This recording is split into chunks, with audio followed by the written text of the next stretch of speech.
होता है। वो यूनिफॉर्म सिविल कोड लाएंगे तो आप लोग साथ रहेंगे ना? यूनिफॉर्म सिविल कोड लाएंगे तो साथ रहेंगे ना? नमस्कार साथियों, मैं आपका दोस्त अशफाक अहमद और आप देख रहे हैं देशभक्त चैनल। ये 10 साल से आपने देखा कि इतनी ज्यादा मजबूत सरकार थी कि कुछ भी हो जाए, कितना भी आंधी तूफान आ जाए, सरकार थोड़ा सा भी हिलती नहीं थी, है ना। ये सुप्रीम कोर्ट में मोदी जी को महाभ्रष्ट साबित कर दिया और जो इलेक्टोरल बॉन्ड था उसको निरस्त कर दिया। इतना बड़ा कांड हो गया, कोई और सरकार होती तो कब की गिर गई होती। उसके पहले जो और भी स्कैम हुए हैं, जितने भी घोटाले, अडानी के नाम पे पूरे देश में इतना माहौल बना था। उसके बाद में जो मोदी जी ऐसे ऐसे कानून लाए थे, नोटबंदी, गब्बर सिंह टैक्स, काले कानून, लॉकडाउन, ये इतने बड़े बड़े मुद्दे थे कि, लेकिन आपने देखा कि मोदी सरकार तो कुछ भी नहीं हुआ, बिल्कुल हिली भी नहीं। इसकी वजह ये थी कि भारी बहुमत से जीती थी बीजेपी। उनको किसी गठबंधन की जरूरत नहीं थी, अपने बूते पे सरकार बनाना था। 2014 में 278 सीट आई थी और 2019 में तो 303 सीट सिर्फ भाजपा की थी।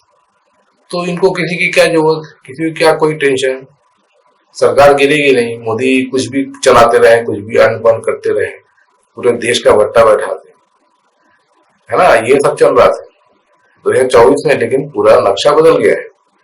अब भाजपा की बहुमत तो रही नहीं, 240 पे सिमट गए, 273 का आंकड़ा तो नहीं हो पाया। तो अब उनको चाहिए था कि उनके गठबंधन में कुछ लोग आ जाए। तो वैसे तो एनडीए जो गठबंधन है वो सिर्फ नाम का है, क्योंकि जो बड़े बड़े जो दल थे तो वो सब भाग चुके हैं मोदी जी के पास से, क्योंकि मोदी जी एकदम निरंकुश है। कोई इसीलिए कोई उनको पसंद नहीं करता है। आज जितने भी गठबंधन के थे सब भाग गए थे।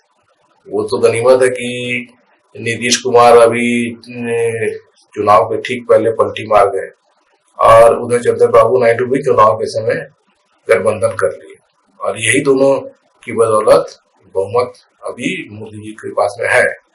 अब दिक्कत क्या है कि ये जो दोनों हैं, जेडीयू और चंद्रबाबू नायडू की तेलुगु देशम पार्टी, ये दोनों पार्टियां ऐसी हैं कि जो बोलते हैं ना कि जो सेकुलर, कि मुसलमानों को भी बहुत अच्छा खासा वो तवज्जो देती है। तो ऐसे में तो मोदी जी को थूक के चाटना पड़ेगा, क्योंकि मोदी जी तो अभी आपने चुनाव में देखा मुसलमानों के खिलाफ कितना आग उगले। अब भले ही चुनाव आयोग अब हमारे देश में अब रहा नहीं, तो कुछ एक्शन नहीं लिया गया, नहीं तो मोदी जी का चुनाव ही रद्द हो जाता। तो और वैसे भी आप जानते हैं कि भाजपा का जो आरएसएस का जो विचारधारा है वो सिर्फ हिंदुत्व है, मतलब कि एंटी मुस्लिम, एंटी माइनॉरिटीज और हिंदू मुसलमान करो, है ना। उसी बस यही है, उसके अलावा तो और कुछ है नहीं इनके पास। तो अब मोदी को सेकुलर पार्टी के साथ में सरकार चलाना पड़ेगा। तो इनका जो यूनिफॉर्म सिविल कोड है, धर्मांतरण है, ट्रिपल तलाक है, 370 है और मुसलमानों का रिजर्वेशन है, ये तमाम मुद्दे हैं। तो इस पे अब मोदी जी को थूक के चाटना पड़ेगा, क्योंकि ये दोनों पार्टियां तो एकदम इसके खिलाफ है। उसके बाद में अग्निवीर योजना है, उसके खिलाफ है।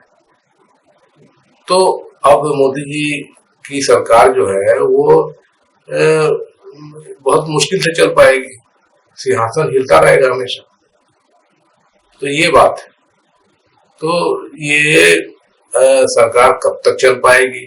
5 साल तो मुश्किल है लगता है, क्योंकि कुछ मुद्दे आएंगे और उसपे ये जो दोनों गठबंधन में आए हैं, नीतीश और नायडू, वो कभी भी साथ छोड़ देंगे, और जैसे ही साथ छोड़ेंगे तो एनडीए की सरकार गई, और वो अगर फिर इंडिया में आएंगे तो इंडिया की सरकार बन जाएगी। तो ये तो मतलब पॉसिबिलिटी हर समय मौजूद है। अब आज मोदी जी जो है शपथ ग्रहण करने वाले हैं, लेकिन एकदम मतलब कि हिलते हुए जहाज में शायद शपथ ग्रहण करेंगे। जहाज कब डूबेगा कुछ बोल नहीं सकते। तो ये बताइए कि वक्त जो है कैसे बदलता है। वक्त बहुत बलवान होता है, अच्छे अच्छों की खटिया खड़ी कर देता है।